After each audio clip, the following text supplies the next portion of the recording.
Salam hər kəs, Jasfayta xoş gəldik. Bilirəm neçə vaxtı video yox idi, sizləri darıxdırmışdım. Elə ona görə dedim bu həsrətə bir son verək. Yəqin bilirsiniz, UFC Fight Night bu səfər Londonda olacaq.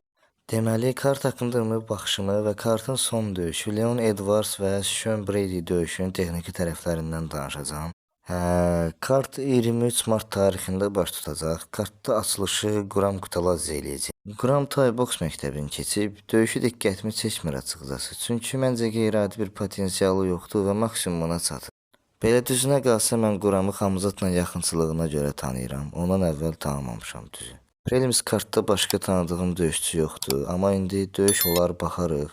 Maraqlı seçdiyimiz döyüşlər olarsa, onlar haqqında danışarıq. Əsas kartda da həyəcanlı, döyüşün həvəslə gözlədiyim birisi yoxdur. Kartın həyəcanlı yerlərinin başlanğıcında bibilər döyüşəcək. Yəqin mən baxmayacağam. Deməli, bibilərin döyüşündən sonra qəfəsdə Kevin Hollandı görəcəyik. Mənə elə gəlir təmkinli və bir o qədər də texnikalı ayaqüstə döyüş izləyə biləcəyik. Mən bu dostumuza Xamzatla döyüşündə çox pis olmuşdum. Çünki Xamzat imkan verməmişdi bu döyüşsün. Əslində həqiqətən qəşəng stoykası var. Ümid edirəm bu səfər onu göstərə bilər, biz də maraqlı stoyka görə bilərik.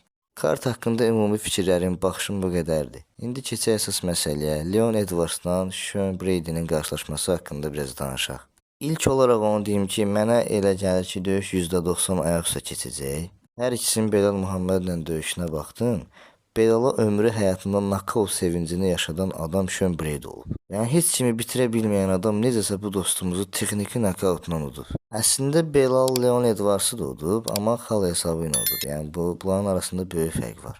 Ancaq Sean Brady Belalla 2022-də qarşılaşıb. Ondan sonra 2 döyüş keçirib, ikisinə də qalib gəlib. Son döyüşündə isə Gilbert Burns ilə qarşılaşıb və qəfəsdən qalib ayrılan tərəf olub. Leon isə son dəfə Belal Muhammedlə döyüşüb, hakim qərarı ilə məğlub olub. Döyüşə baxdım, Belal Leona konkret döyüşməyə imkan tanımır. Demək olar ki, biz MMA yox, sərbəst güləş qarşılaşması izləmişik. Yəni sözümüzün Mustafası odur ki, Leon Kamal Usman kimi bir əfsanəyə 2 dəfə qalib gəlib. Leon əllərdə Brady'yə qarşı açıq-aydın üstünlüyü fikrimcə göstərə bilməyəcək. Amma Edwards'ın təhlükəli diz zərbələri və təpikləri var. Brady əllərdə yaxına girib orada döyüşməyi sevir. Edwards Brady'ni məsafədə saxlayıb təpik, diz filan nəsə göstərə bilər. Yəni məncə bu döyüş hakim qərarına getməməlidir. Yəni biz böyük ehtimal Leondan bitirici bir zərbə görəcəyik. Bu məncə əl zərbəsi olmayacaq. Böyük ehtimal diz də olmayacaq, amma təpik ola bilər. Ancaq mənə qulaq asıb gedib mislidə kupon filan yazmayın. Hər kəsin düşüncəsi özünə. Mənim fikirlərim bu qədər. Özünüzdən müğayət olun, salamat qalın.